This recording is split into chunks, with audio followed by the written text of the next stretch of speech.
to talk a little bit about the whole food thing today and how that relates to health. Just want to give you a little bit of my background so you know where I'm coming from. About, let's see, 15 years ago I think, I had a prognosis of 3 months to live, diagnosed with cancer, and at the same time, at exactly the same time, my younger brother and my father, both diagnosed with cancer, both undergoing conventional treatment for cancer, both died of cancer within 6 weeks of each other. So I had quite a little puzzle to solve there for myself about 15 years ago, and was emotionally devastated with it all, psychologically extremely wounded and confused, and physically obviously definitely challenged. So moved away from the the whole system, the modern medical system and what that had to offer, and definitely went into an alternative healing route, which was begun with a lot of gastrointestinal cleansing, cleaning out the guts, the lower bowel, the upper bowel, doing a lot of herbal cleansing for the small intestines, specifically Arise and Shine cleanses. Blessed Herbs is another very good one. I was doing a lot of Arise and Shine in those days, and a lot of wheatgrass juice, and just really concentrate on cleaning out the bowels, cleaning out the guts, getting the residual mucoid plaque, and changing the internal environment in there on a physical level. Started into whole foods. Wasn't really into raw foods in those days. That came as an evolution. And what I noticed as I got progressively better and better and better, and in that first year it was very much about bowel cleansing, fasting and cleansing, Arise and Shine style. Dr. Richard Anderson, you can check out his stuff. Cleanse thyself, and I shall exalt thee to thy throne of power was the scripture that he used. Cleanse thyself. Dr. Richard Anderson. Great research there. But you have to understand that that guy, what he developed there with his herbal techniques, even though he was cleansing for more than 27 years, I think, consistently on his intestinal cleansing, he was still getting stuff out 27-30 years down the line. So there's a lot more to cleansing than just physically doing it. Case in point, Viktoras Kulvinskas, the great champion of raw food, his wife Yukta, who'd been raw for 50 years, died of bowel cancer. How do you work that one out? Obviously it's way more than just the food factor, is the causal factors in cancer and in any disease equation. So my evolution over the last 15 years has gone through an intense education which had my sort of health on the line, and then moved through cleansing into whole food, understanding of whole foods. Talked about this in the cleansing video. Check out the Paul Pitchford Healing with Whole Foods. Brilliant piece of work there. Absolute Bible for anyone who is still eating cooked foods and wants to use warm, nourishing whole foods in a sensible, intelligent way, and get a good background understanding into how it all affects the body, how the organs work.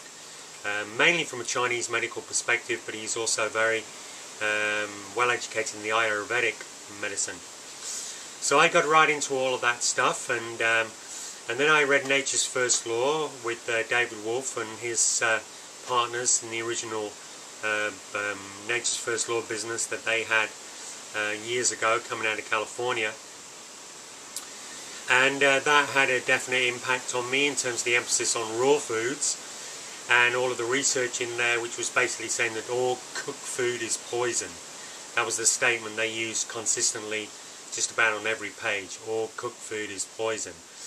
And what they based that on was certain tests that demonstrated that the body has an immune system response towards cooked food, and there is high lymphocyte activity in the blood when cooked food's eaten, and other kinds of things as well. Pottinger's study on cats, and various studies on rats.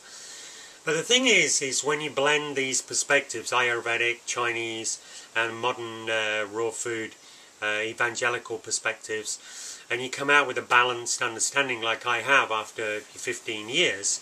I also lived with Gabriel Cousens, worked with Gabriel Cousens, studied with Gabriel Cousens for more than a year at the Tree of Life over there in Patagonia, and I've been involved with David Wolf on a very intimate level, grounding in Noni Land over here, and yeah, just various projects that we've been involved in.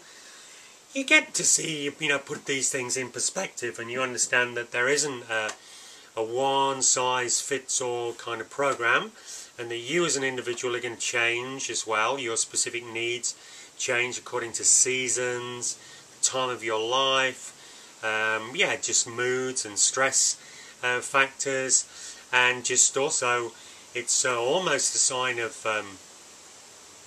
spiritual power when you can either be sustained quite merrily on virtually nothing at all, very small quantities of food, and or you can eat anything and everything quite merrily and it doesn't have any negative effect on you whatsoever.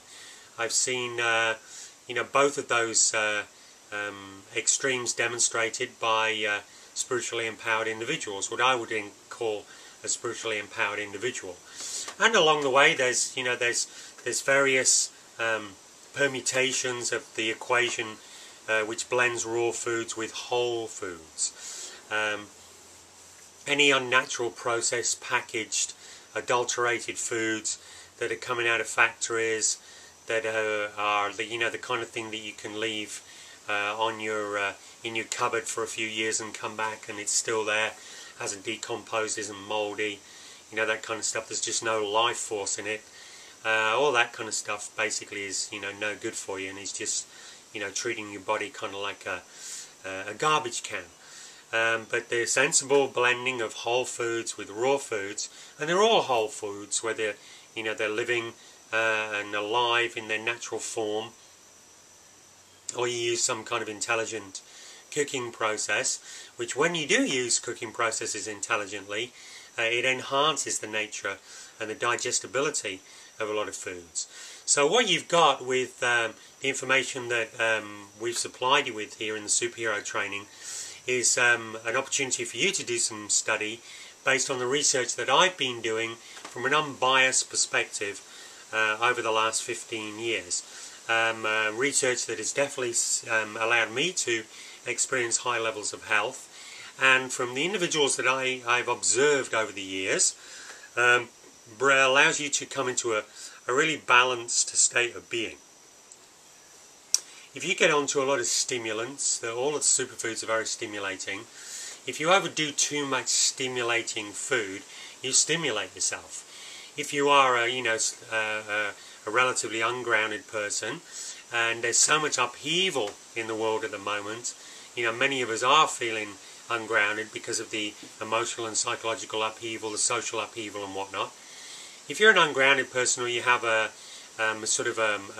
imbalanced, from an Ayurvedic perspective, an imbalanced dosha constitution, like your Vata, for example, is aggravated, you're a little too highly strung, a little too flighty, you're very reactive emotionally, you think very, very quickly, you move quickly, you're not really a slow-moving, grounded, earthy, solid type.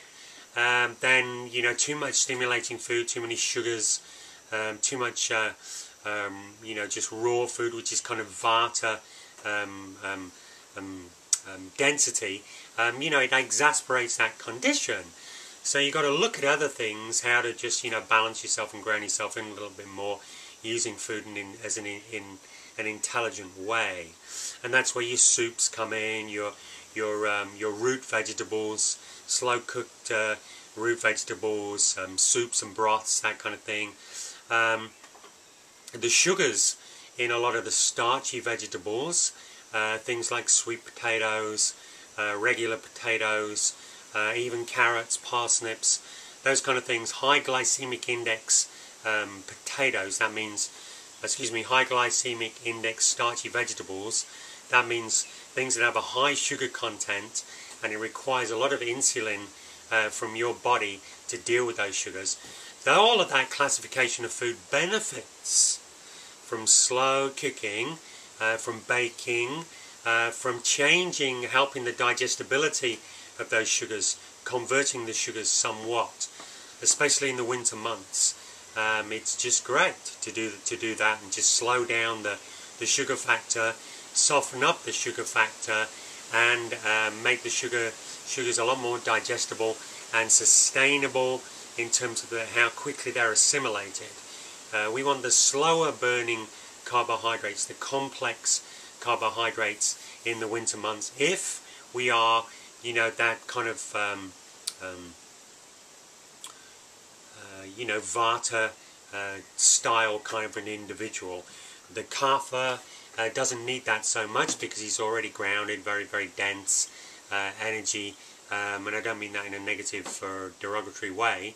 It's just they're more solid, they move slower, they think slower, they're less easily stimulated, you see. So, all of these things is very important to take these into consideration. And I go into these factors and a great many more factors to take into consideration in the document that you've got in the PDF file with your superhero nutritional protocols. So you can look at that, and it's a study, okay? It's 15 years intense study from my experiences, and it is a study condensed into 60 or so pages or whatever it is. I really advise you take your time, print that out, and take it on as a study, because once you've been through that, you're going to understand a lot more about biology, how cellular structure functions, how liquids and food substances affect that.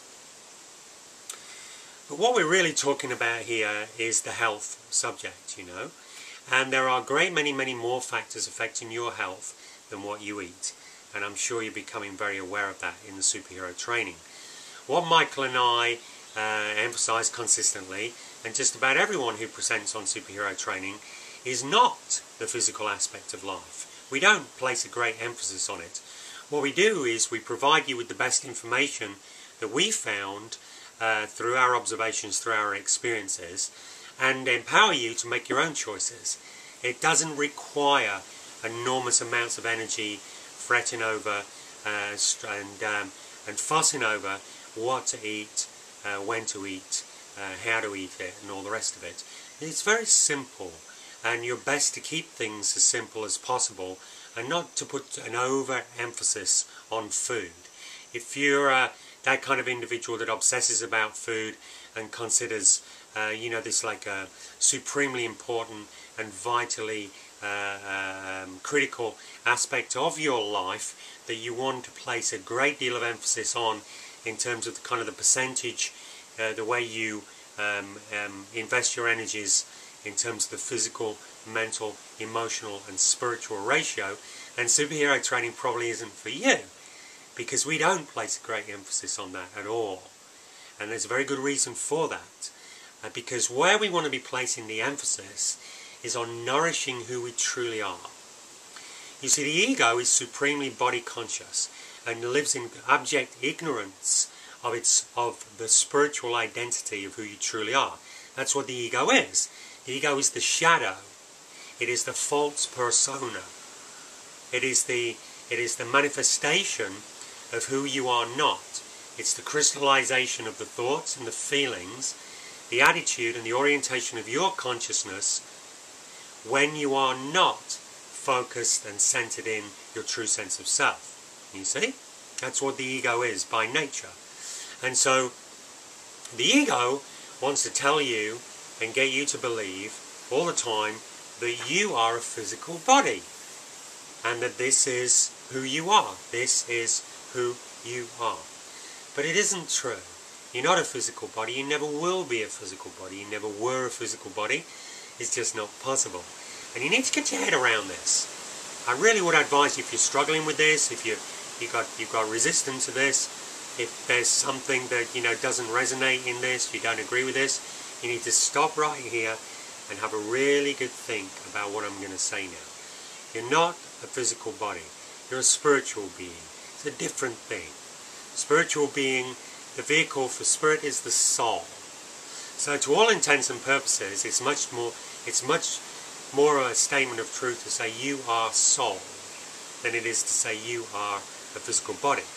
You're not a person with a soul, you're a soul with a personality. You're a soul with a physical form that you have projected into the world for a very good reason.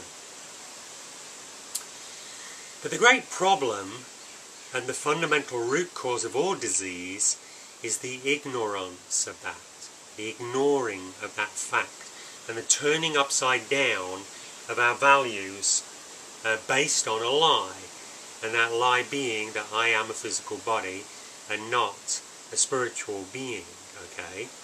It's a lie, it's just not true. So we need to understand that when we go for food, and when we think about food, and when we plan our nutritional strategies, we want to be doing it based on truth and not the lie.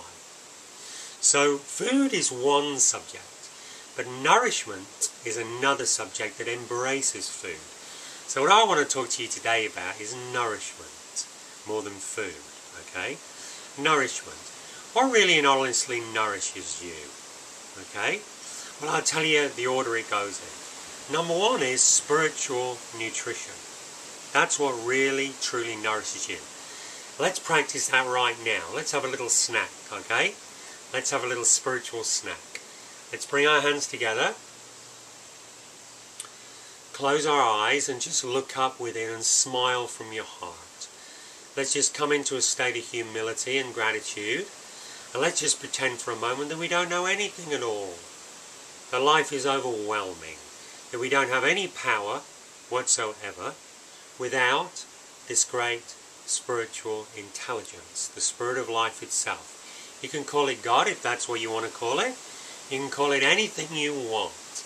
It is nameless, it is beyond name and form, and it exists as an eternal truth. It's a living energy that when you get very sensitive you can feel it, and you just know it's there. And that's when your consciousness marries with that. That's when you practice, letting go and surrendering, dropping your false sense of self and dying to all of that and just merging with the truth of your inner being.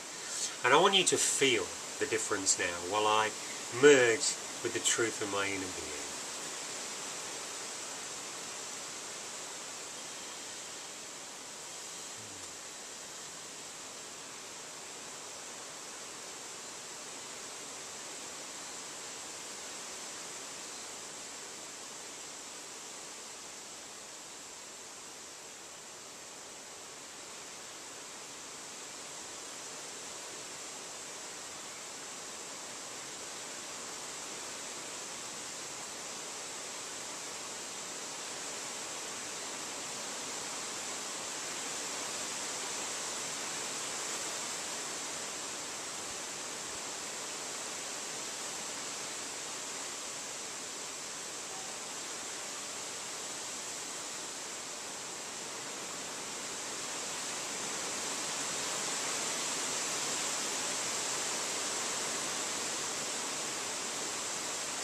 So that's 98% of the game right there.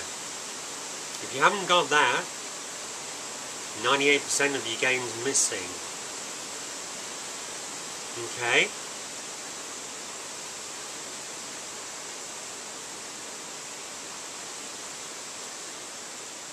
So that's where our primary source of nourishment comes from. Communion with Source, often referred to as yoga. Now, in the West here we associate that word with, all kinds of funny postures, and I love doing yoga, but I much prefer having yoga, much prefer it. And that's the thing we need to be into a lot. Morning and night without fail. You don't even have to get out of bed to do it. You just surrender, trust and know.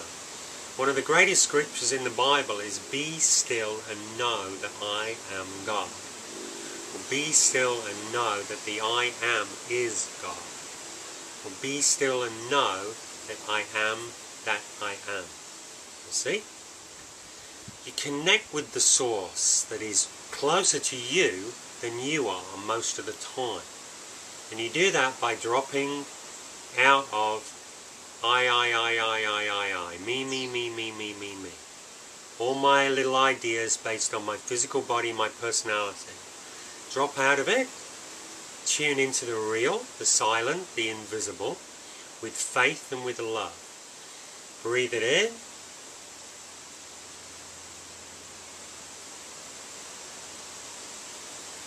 It should just translate into your being as peace. And then just get on with your life. Just get on with your life and you'll find that you have power. You have more power to deal with everything that you need to do.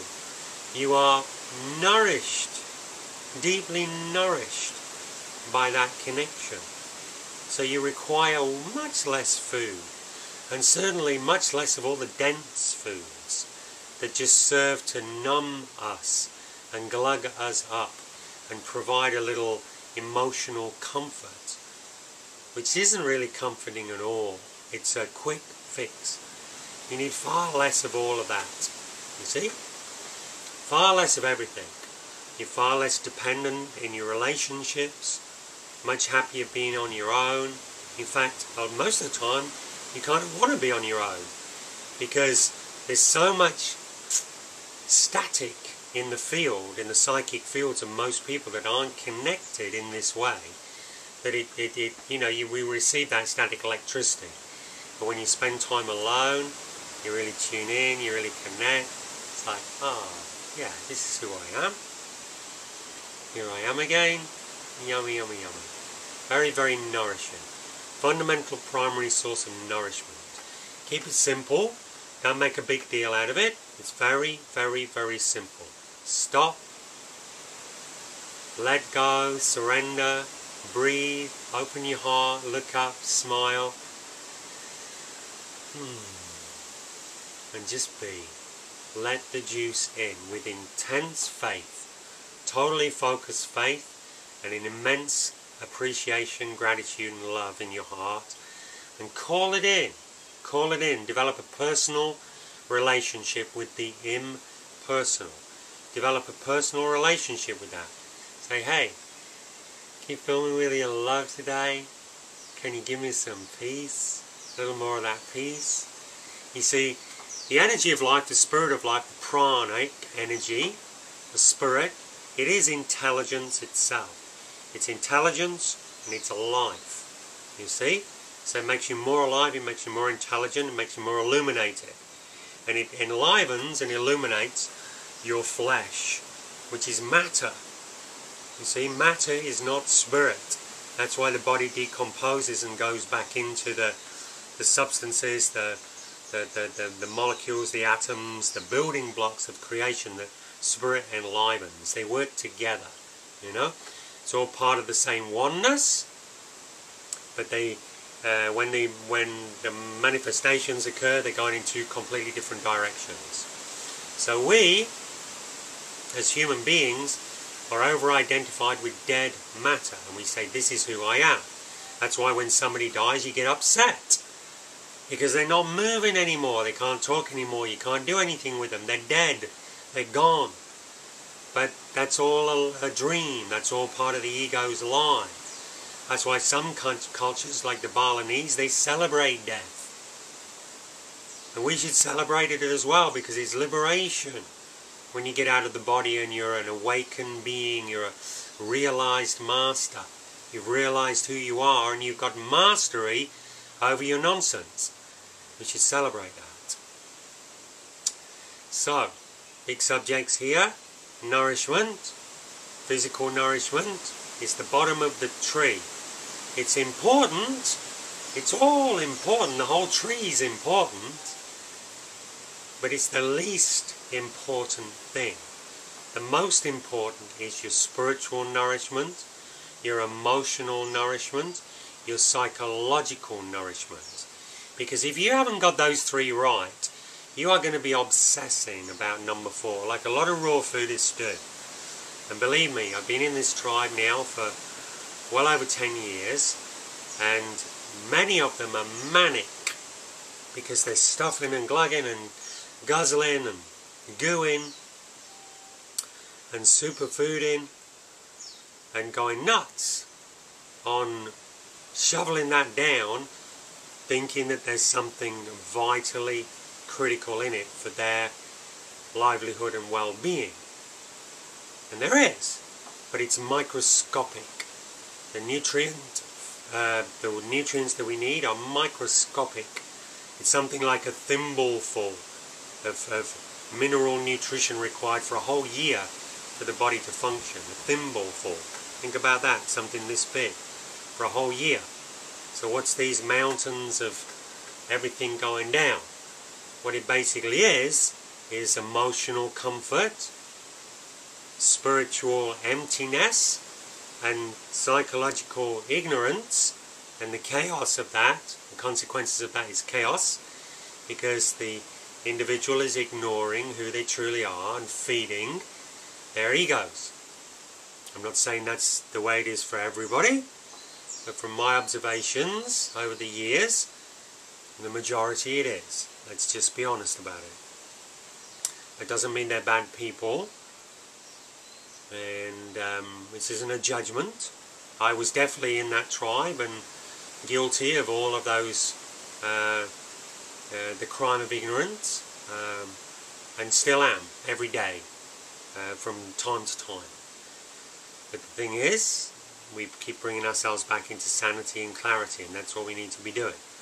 So spiritual power gives you the ability to do that. It actually gets you in control of what's going on. When you surrender, this is what the Bhagavad Gita communicates and represents. Krishna, the charioteer, driving Arjuna's chariot on the battlefield at Kurukshetra.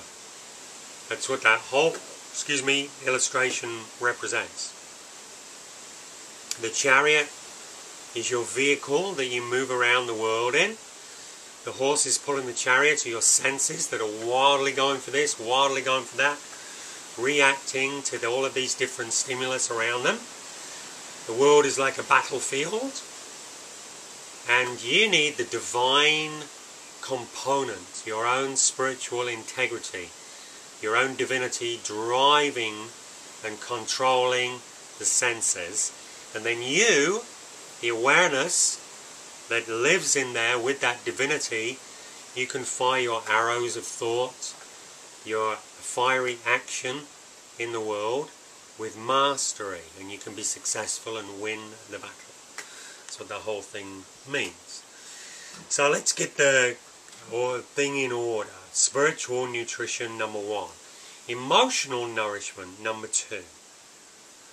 You need friends, you need family, you need to love, you need to be loved. Pets, nature, things to love, cuddle, hold, rub, touch, feel. That's very, very, very, very, very important for human beings. We need community. So we've got an online community here with the Superhero Network, and you need to find your physical community. You need to find people that you can help, people that you can serve, people that you can give back rubs to, you can get back rubs from. Okay? Now there's degrees of emotional nourishment that are critical for our survival, that go from being healthy into unhealthy. Emotionally dependent people are clingy, codependent relationships, and then if they break up, you're devastated for months or years on end because part of you is gone. Or if somebody dies, you're devastated for months or years on end because part of you is dead. That's because you identified yourself with that feeling of togetherness. That's not who you are. You're not anything physical, you're not anything emotional. You are this spiritual being that feels, okay? So you get your 98% of it is coming from your spiritual connection to your own divinity.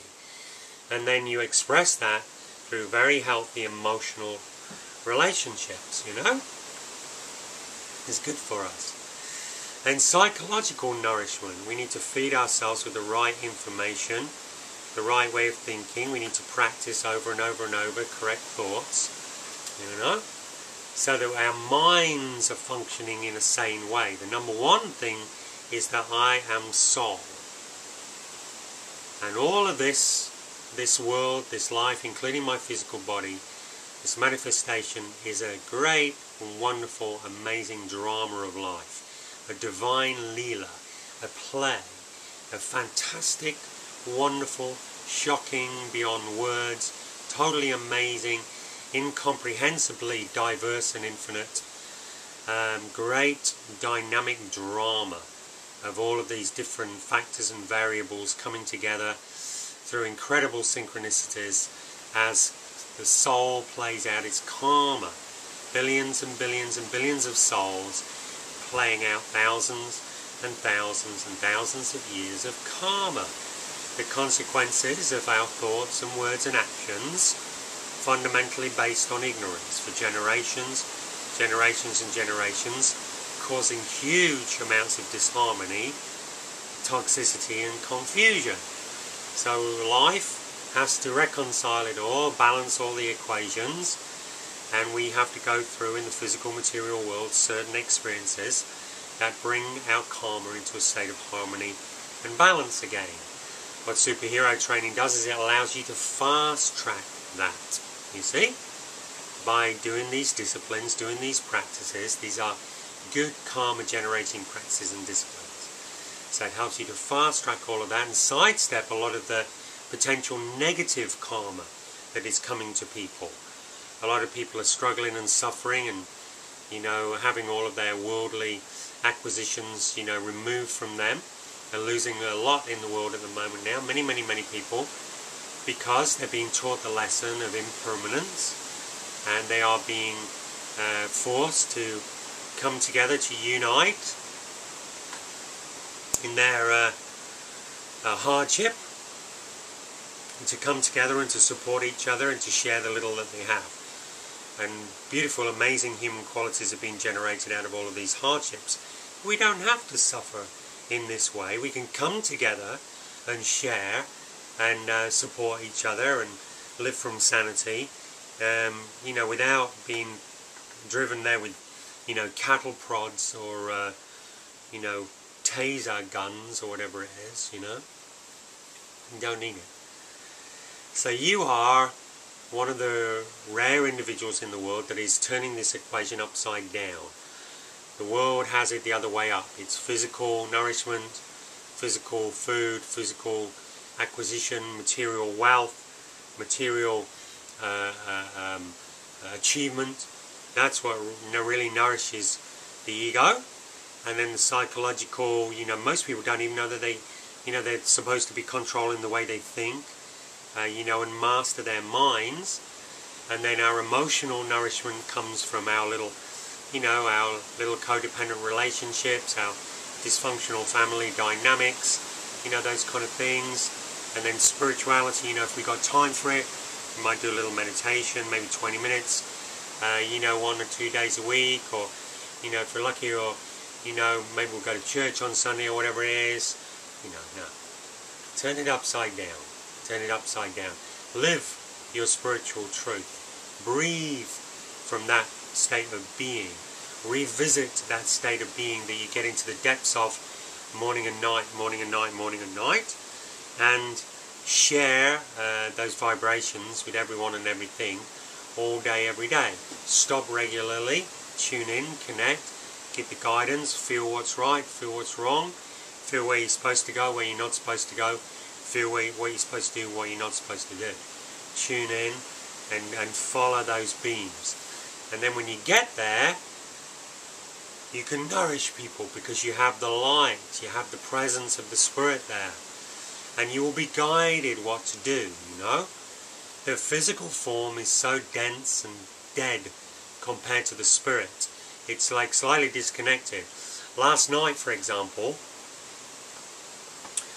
I did a massage session. It's kind of like a hands-on healing session that I do. I used to call it transformational touch. I don't really have a name for what I do anymore, and I don't advertise it, but my friends and and you know, extended community. They, you know, people know that I give sessions and what have you.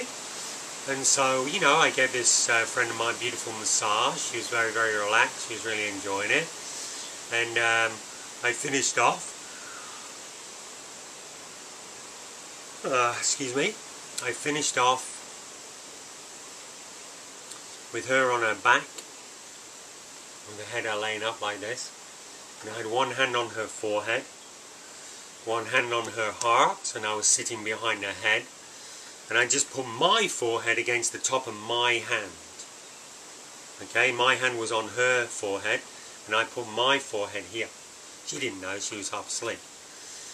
And I just stayed there like this, and I just was in my spiritual practice, just being perfectly still, surrendering to the Holy Spirit, surrendering to the presence of life, the presence of God.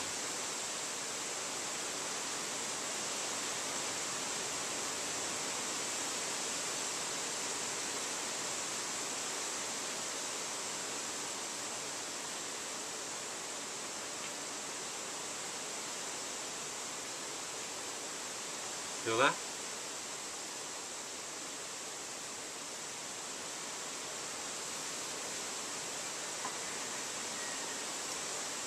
And she had a fabulously transformational experience. She told me that it had changed her life. And the reason, not the reason, but what she said she'd experienced was flooding of golden light through her third eye.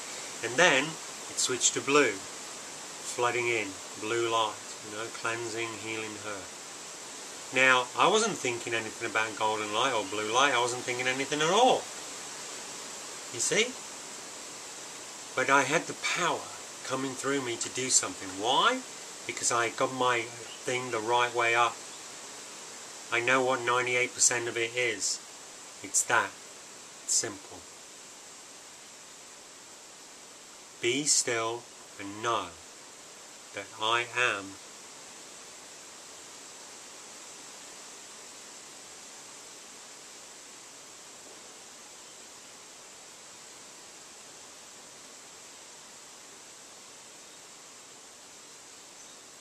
You see that great I am presence, the Christ consciousness. That's why Jesus is mistakenly called the only Son of God. Okay? This is a mistake organized religion makes, and it does it on purpose. I'm not saying that the priests and the pastors and all the rest of it are doing it on purpose. They're misled as well. Most of them. Let's be honest about it. The reason why the mistake has been made is because Christ, what we call Christos, it's a Greek term. That consciousness, that purity of consciousness, which is closest to the pure spirit of life, is the only Son of God. You know? Because it's a singularity. It's everywhere, all times, all places, forever and ever and ever. It exists as an eternal fact.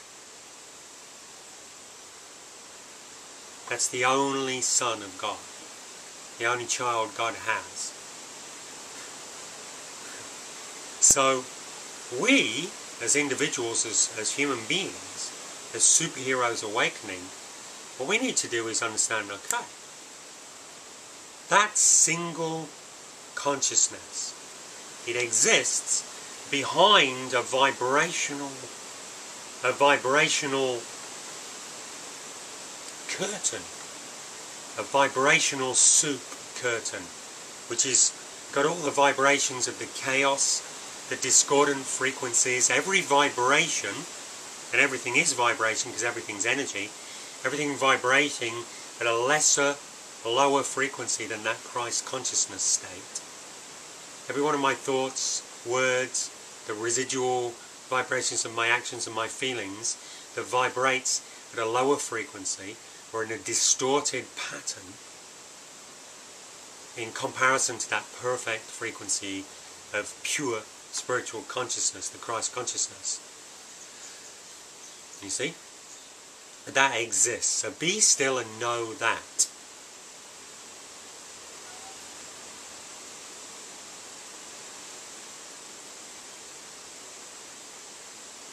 Be still and know with love and gratitude. You see, it bypasses your analytical mind. I mean, it makes sense when I say it, doesn't it? But you don't have to analyse it, you don't have to chop it up. You don't have to keep gnawing away at it, just accept it as a truth. That the presence of God is there now with you. And when you're listening to this video, I'm recording this thing on, I don't know, the 11th of December or something, or 12th of December 2011. You're going to be listening to it after that date.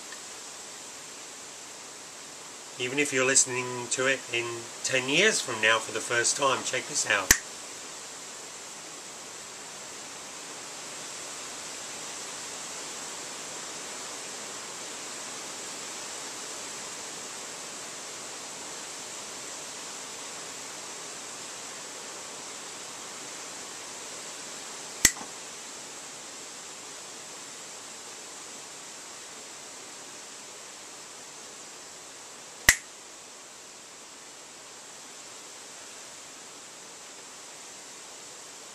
Feel that?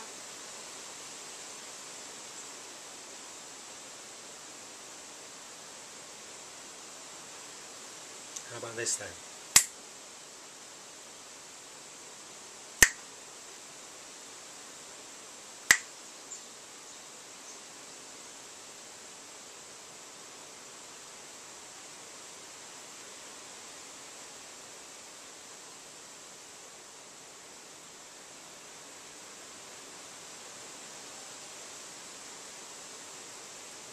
Simple.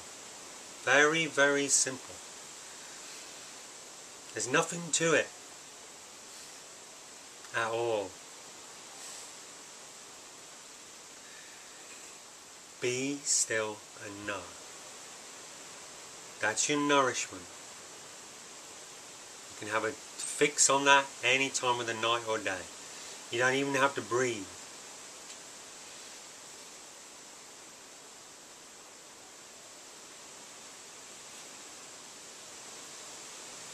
Spiritual nourishment, emotional nourishment, psychological nourishment, physical nourishment. Do your homework. Read all the stuff that I've sent you. Check out those videos on cleansing and fasting. Check out the PDF file. And get into the soups and the teas, the herbal teas. Make use of all those good herbs. But don't become obsessed about it. And start upsetting yourself because you think you haven't got this, you haven't got that, you haven't got the latest and greatest superfood or super herb. You're not eating 30 bananas a day or whatever it is. None of it matters. At the end of the day, honest to God, none of it really matters. Not as much as your spiritual connection matters. That's what matters. That will always matter. That matters eternally. What good is bananas and super herbs going to be doing you when you're out of the physical body? Think about that one. And what good is your spiritual integrity going to do you when you're out of the physical body? What good is you knowing who you are and having practiced that and having derived nourishment from that for years?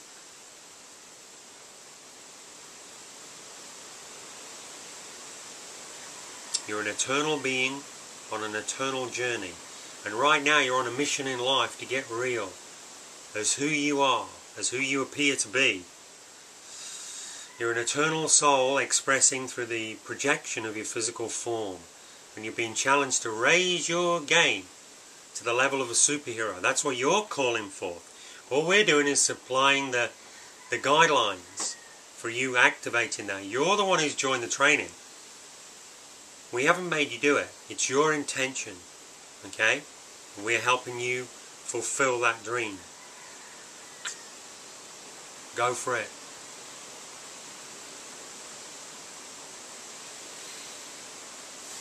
Talk to you again real soon. Aloha.